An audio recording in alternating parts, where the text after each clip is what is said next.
Muchas gracias. Seguimos conversando con ustedes aquí en La Silla Rota en compañía del doctor Luis Carlos Ugalde, director general de Integralia. ¿Por qué Integralia, Luis Carlos? ¿Qué los llevó a ustedes a emprender un proyecto de esta naturaleza, especialmente después de una tarea tan importante como la que tuviste en el IFE? Que este país va a ser mejor cuando haya menos gobierno y más sociedad. Y para que el gobierno funcione mejor requiere un complemento o un vigilante desde otros espacios.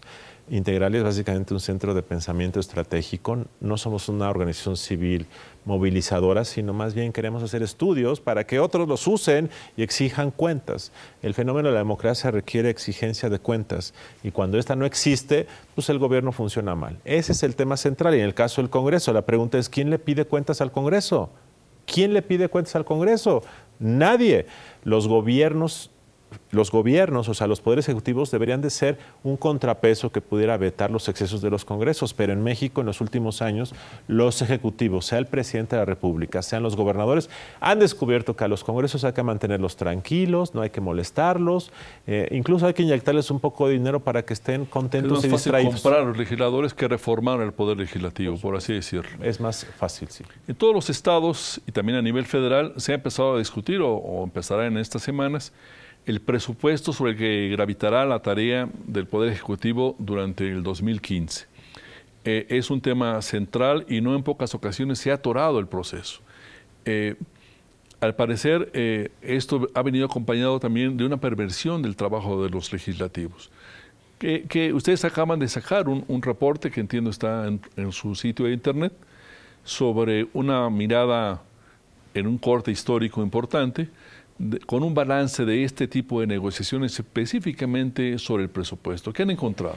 Analizamos el periodo 1997-2012, es la negociación política del presupuesto en México, está disponible en la página de Integralia y el hallazgo principal es del 100% del presupuesto, 90% es ineludible y solo 10% es negociable. De ese 10% que son pues, como 140,000 millones de pesos dentro del gasto programable, los diputados han descubierto que lo que tienen que hacer es jalar dinero para proyectos políticamente rentables. Carreteras, número 1, plantas de tratamiento hidráulico, universidades públicas, programas de arte y cultura. Son los programas que visten. Y cuando hacen esto los diputados no se preocupan que estos programas tengan rentabilidad social, tengan utilidad pública, sean congruentes con otros programas, sino simplemente quieren bajar recursos para esto. El gobierno, los gobiernos, los de anterior de Fox y Calderón, descubrieron que soltar estos dulces, 120,000 millones al año, era más fácil que tratar de lograr una negociación por méritos técnicos. Esto no es algo nuevo en el mundo, sucede en muchos lados. En muchos congresos, incluso en el de Estados Unidos, que tiene un poder legislativo tan maduro, la negociación con los legisladores atraviesa por ceder proyectos, obras para sus distritos, etc. Que es el llamado etiquetado que nosotros analizamos en esto. El gran problema, Roberto, no es que haya etiquetado. El gran problema es que los diputados se concentran en este 10%, el 90% que es muy importante lo dejan de lado, lo autorizan de manera automática, es un cheque en blanco y luego ya que autorizaron ese 90% y este 10% propio, ya nadie le importa. Un diputado nos dijo, a mí no me importa que se lleve a la práctica, a mí me importa salir en la foto.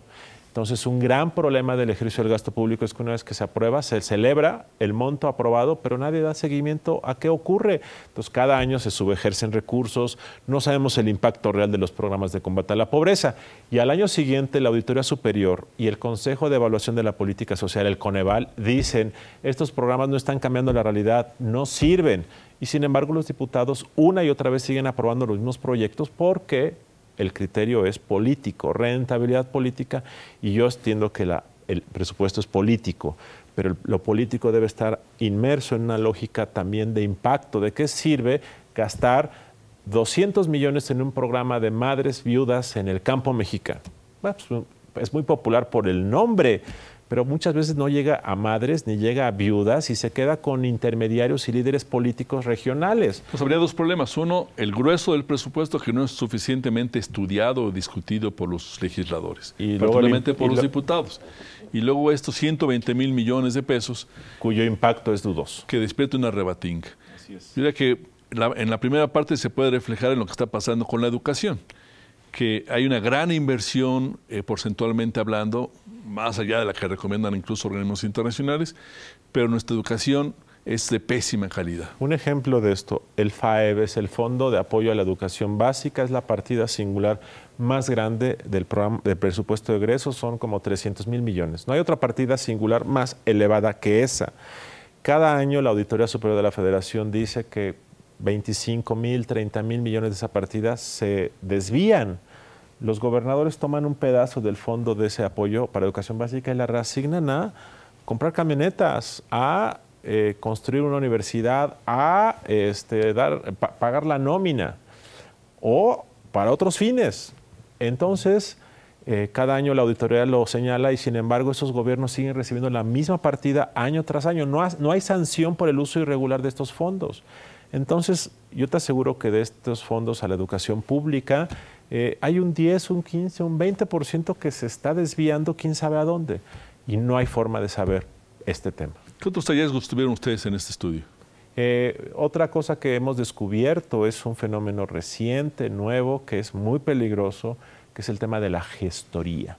Los diputados están pidiendo dinero para ellos gestionar, para ellos asignar libremente. Entonces, empieza a darse dinero por diputado para que cada diputado lo asigne libremente. El año pasado, por ejemplo, entre 10 y 20 millones se asignaron por diputado de manera abierta para que lo asignaran a pavimentación, lo asignaran a instalaciones deportivas o a básicamente estos dos. Y entonces tú eres diputado, el diputado Roberto Roch, tienes 20 millones que no tocas, pero tú puedes decidir a dónde van, a qué municipio del país. ¿A qué empresa constructora? Entonces, yo soy presidente municipal, me acerco contigo y te digo, oye, dámelos a mí y yo te doy 2 millones, el 10%. Y esto está pasando en la Asamblea Legislativa del DF. Me dicen que en la Asamblea Legislativa del DF son 25 millones por asambleísta para delegaciones en el DF. Entonces me dicen asambleístas, a mí se me acercan delegados cada mes de noviembre y me dices, dame tus 25 millones y yo te voy a dar a ti el 4 o el 5% de comisión. Esto de los moches no es una invención periodística. Es una industria que se está gestando con todos los partidos justamente porque los gobiernos están dando dinero para que cada diputado lo asigne de manera discrecional. Es un error que está pervirtiendo la forma como se debe negociar el presupuesto. ¿Y las autoridades de la Secretaría de Hacienda cómo defienden esta práctica? Ellos te dicen en privado. Este estudio, quiero decir, llegó hasta 2012. No sé las autoridades actuales, pero a mí algunos funcionarios, altos funcionarios, incluso exsecretarios de Hacienda me dijeron, mira Luis Carlos, si obtener un presupuesto coherente y racional nos cuesta 100,000 millones de pesos al año, es barato. Gracias a esos 100,000 millones de pesos, el resto lo podemos hacer como queramos. Los diputados no se meten. Además te dicen, funcionarios, si yo tengo que soltar 5,000 millones más para una carretera que me pide un gobernador o un senador y yo ya sé que esa carretera no se va a construir porque no tiene estudio de factibilidad técnica, pues yo les digo que sí y después no se ejerce, se subejerce y Hacienda a los recursos subejercidos tiene la capacidad de tomarlos y ponerlos en programas prioritarios. Es un engaño colectivo, Roberto, porque de lo que se ha presupuestado en carreteras de lo que se presupuestó entre 2007 y 2012 en carreteras, el presidente proponía 10 pesos en carreteras. Los diputados le aumentaban otros 10 y aprobaban 20. Al final se acaban ejerciendo 10. Entonces, esa burbuja de nuevos presupuestos para carreteras que no se ejercen es un engaño colectivo. Hacienda lo sabe, entonces deja que los diputados se tomen la foto, presuman dinero que se aprueba, pero que muchas veces no se gasta porque no tiene programas ejecutivos de ejecución, ni planes técnicos y a veces ni derechos de uso de vía para poder construirse. Entonces un diputado va a su pueblo y dice, se aprobó el camino rural, pero no se va a ejercer porque no hay permisos para hacerlo. Nunca se va a hacer. Y si esto pasa a nivel federal, seguramente a nivel estatal, es una peor pesadilla. Si te parece, vamos a abordar esto en el siguiente bloque. Seguimos con ustedes aquí, en La Silla Rota. Muchas gracias.